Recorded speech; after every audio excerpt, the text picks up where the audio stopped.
Very good evening students. आज हम लोग ऑटोमेशन, इंडस्ट्रियल ऑटोमेशन सेमेस्टर 5 का आज लेक्चर 2 है।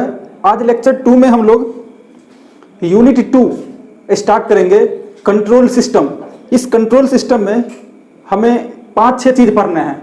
पहला कंट्रोल सिस्टम, उसके बाद ब्लॉक डायग्राम, फिर block diagram reduction techniques, then transfer function, फिर एप्लीकेशन ऑफ कंट्रोल सिस्टम।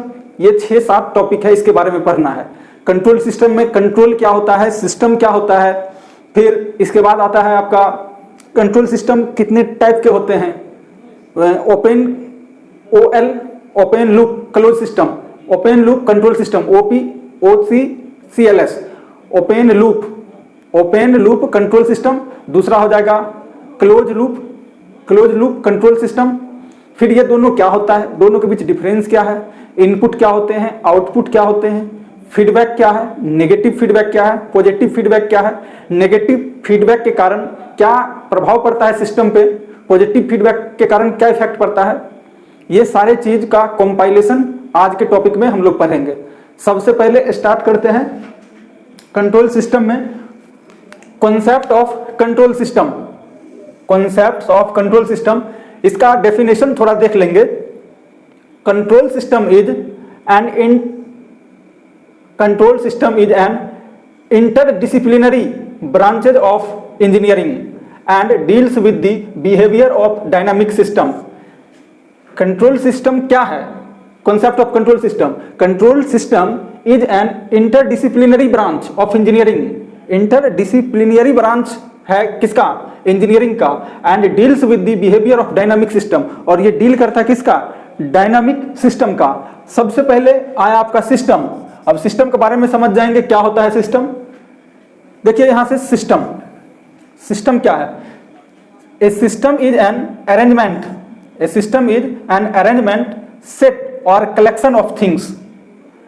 एकदम बेहद सिंपल चीज है। सिस्टम हमारा एक अरेंजमेंट है, एक व्यवस्था है, एक सेट ऑफ कलेक्शन है ऑफ थिंग्स का, set of collection of things connected in a such a manner to form an integrally और होल।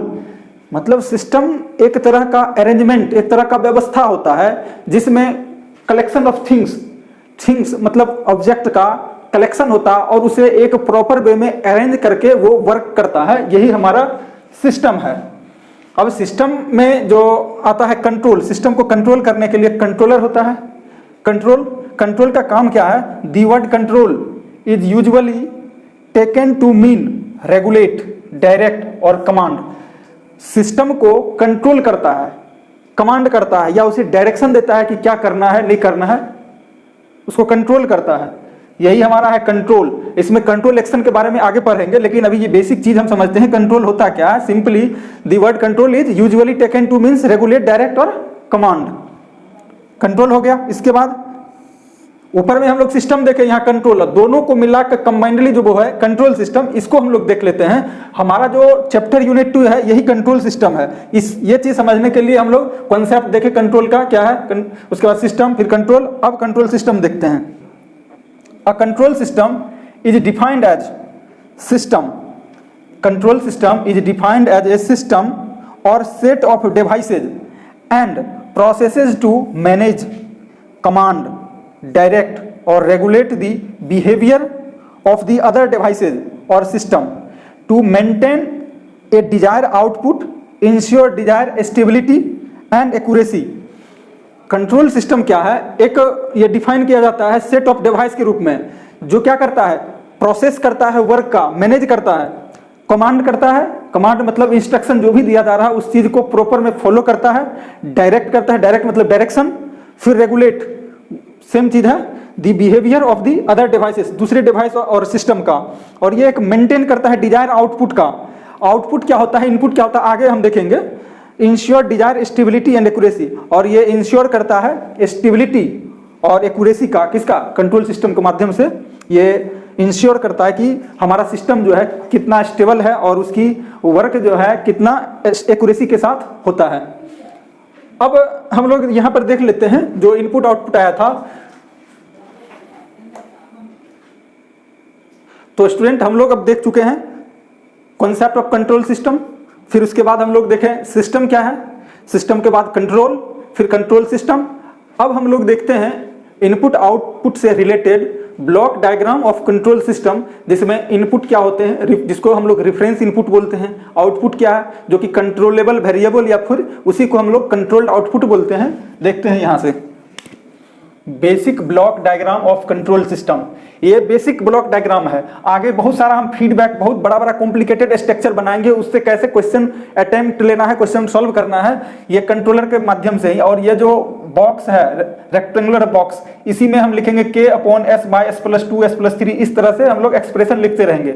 ये हमारा कंट्रोल सिस्टम है, तो इसको हम ब्लॉक डायग्राम से अरेंज किए। इससे पहले जो पीछे दिख रहा है ये एक इनपुट दे रहे हैं, कौन सा इनपुट, जो इनपुट दे रहे हैं इसको रेफरेंस इनपुट बोलते हैं या सिंपली इनपुट बोलते हैं, और इसको डिनोट करते हैं हमेशा RT से। और ये हमारा टाइम डोमेन में है। जब इसी का लेप्लास ट्रांसफॉर्म लेंगे, लेप्लास ट्रांसफॉर्म एक लेक्चर लेंगे, लेप्लास ट्रांसफॉर्म में ये अभी ये टाइम डोमेन में है, जब लेप्लास ट्रांसफॉर्म इसका लेंगे तो ये फ्रीक्वेंसी डोमेन में आएगा, तो RT का RS हो जाएगा। हमेशा RT होता है इनपुट, और जब ये हम कमांड ग्रुप में इनपुट देते हैं तो कंट्रोल सिस्टम के माध्यम से इधर हमें आउटपुट मिलता है, जो कि आउटपुट कैसा होता है, कंट्रोल्ड आउटपुट होता है, कंट्रोल आउटपुट, और इसी को सिंपली आउटपुट भी बोलते हैं। लेकिन ये जो कंट्रोल आउटपुट होता है इसी को दूसरे रूप से हम लोग बोलते हैं controlled variable, controlled variable, control variable. और ये जो CT है, CT का जब हम लाप्लास ट्रांसफॉर्म लेते हैं तो ये CS देता है। और जो ट्रांसफर फंक्शन होता है, ट्रांसफर फंक्शन ये क्या होता है, एक्चुअली में ट्रांसफर फंक्शन को हम लोग ऐसे लिखेंगे, ट्रांसफॉर्मर नहीं समझ लेना है, ये ट्रांसफर फंक्शन है। ट्रांसफर फंक्शन होता है Laplace transform of output upon Laplace transform of input. Laplace transform of output, output क्या है CT upon Laplace transform of input RT, और इसी का जब हम लोग निकालते हैं तो क्या होता है CS अपॉन RS, यही होता है ट्रांसफर फंक्शन। आगे इसका डिटेल हम लोग एनालिसिस करेंगे। अब देखिए classification of control system.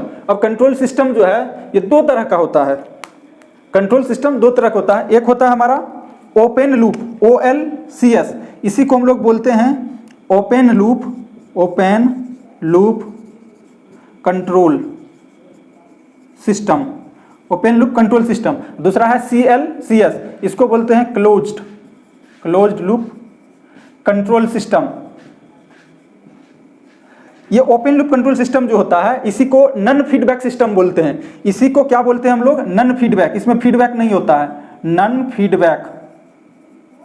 Feedback system. और सेकेंड को बोलते हैं feedback system, feedback control system. और फीडबैक कंट्रोल सिस्टम दो तरह का होता है, एक होता है पॉजिटिव फीडबैक कंट्रोल सिस्टम और सेकेंड होता है नेगेटिव फीडबैक कंट्रोल सिस्टम। आगे हम लोग देखेंगे वो। फिलहाल अब पहले हम लोग चर्चा कर लेते हैं ओपन लूप कंट्रोल सिस्टम का, OLCS। Open loop control system क्या होता है, N open loop control system, N open loop control system is a type of system, N open loop control system is a type of system which completes its input into a system using only the current state, जिसको short में हम कहीं कहीं CS बोल देंगे। इसको control system नहीं समझना है, या डायरेक्ट इसको करंट स्टेट ही समझिए, current state and it's model of the system. Exact अगर इसका डिफिनेशन देखना है तो यहाँ पर देखिए, an open loop control system is one which the control action is independent of the control system of the control। यहाँ पर देखिए ओपन लूप सिस्टम जो है, ओपन लूप का मतलब यहीं पर जो दिख रहा है हम यहाँ पर समझा रहे हैं। यहाँ पर देखिए ओपन लूप का मतलब अगर ये हमारा कोई सिस्टम दिया हुआ है, सिस्टम यहाँ से हमें इनपुट दे रहे हैं, IP अगर इस तरह से लिखेंगे तो इनपुट हो जाएगा, तो इधर ये इसके कोरस्पोंडेंस आउटपुट हमें मिलेगा। अब इसको जब हम किसी चीज़ से कनेक्ट कर देते हैं, किसी चीज़ से इधर कनेक्ट कर देंगे, यहाँ प्लस या माइनस, अगर प्लस होगा तो पॉजिटिव फीडबैक कहेंगे और माइनस है तो नेगेटिव फीडबैक, ये फीडबैक है। लेकिन इसमें कुछ नहीं अगर है तो ये कौन सा सिस्टम हुआ, ओपन लूप सिस्टम हुआ, ओपन लूप सिस्टम। और यहाँ पर लिखा क्या है, N open loop system is one which the control action is independent of the control. तो इसका जो आउटपुट होता है, आउटपुट इसके इनपुट से, जो इनपुट पर जो कंट्रोल किया जाता है उससे इंडिपेंडेंट होता है। ये पॉइंट वेरी वेरी इंपॉर्टेंट है, इसी चीज़ का यहाँ पर डेफिनेशन दिया हुआ है। ये ओपन लूप सिस्टम है और यहीं पर अगर क्लोज लूप सिस्टम होता तो इसका आउटपुट इनपुट पर डिपेंड करता है, लेकिन यहाँ पर क्या होता है, इंडिपेंडेंट होता है। बहुत इंपॉर्टेंट पॉइंट है, इसको ध्यान रखेंगे। अब देखिए block diagram of open loop control system. Block diagram देख लेते हैं ओपन लूप कंट्रोल सिस्टम का। सबसे पहले देखिए यहाँ पर ये जो है बॉक्स, इसमें कंट्रोलर इनपुट है, इसको कंट्रोलर जो होता है वो इनपुट है। जब यहाँ हम कोई इनपुट देते हैं कंट्रोलर कंट्रोल करके प्रोसेस करता है, प्रोसेस करने के बाद जो आगे हमें मिलता है वो हमारा आउटपुट होता है। तब यहाँ पर अभी डेफिनेशन हम लोग देख लिए, एक बार और देख लीजिए। An open loop control system is one which the control action is independent of the control. Independent होता है कंट्रोल से। अब देखिए important point related to open loop system. ये सारे पॉइंट जो दिख रहा है ये काफी इंपॉर्टेंट है, इसे हम लोग ध्यान में रखेंगे। पॉइंट नंबर 1 क्या है, open loop system is simple and cheap to construct. Open loop system जो है उसको हम लोग इजीली, आसानी से हम लोग बना सकते हैं, कंस्ट्रक्ट कर सकते हैं, और ये चीप, सस्ता होता है ओपन लूप सिस्टम, क्योंकि इसमें फीडबैक का कॉन्सेप्ट नहीं आता है। सेकेंड, द रिफरेंस इनपुट, यहाँ पीछे reference input, the reference input controls the output through a control action process.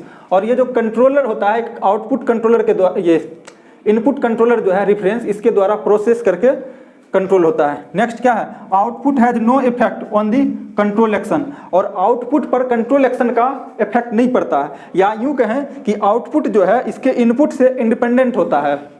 Next क्या है, due to the absence of feedback path the system are generally stable.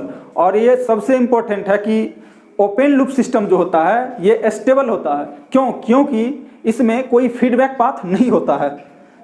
चौथा point, और इसका example देख लेंगे open loop control system का। जैसे traffic light जो है, जिसको ट्रैफिक सिग्नल में यूज करते हैं, ट्रैफिक लाइट ये हमारा ओपन लूप सिस्टम का एग्जांपल है। फैंस, वॉशिंग मशीन, ये सभी जो इक्विपमेंट्स हैं सभी ओपन लूप कंट्रोल सिस्टम का है। और आज के लेक्चर में हम लोग इतना ही रहने देते हैं, बाकी कल देखेंगे नेक्स्ट लेक्चर में। Thank you.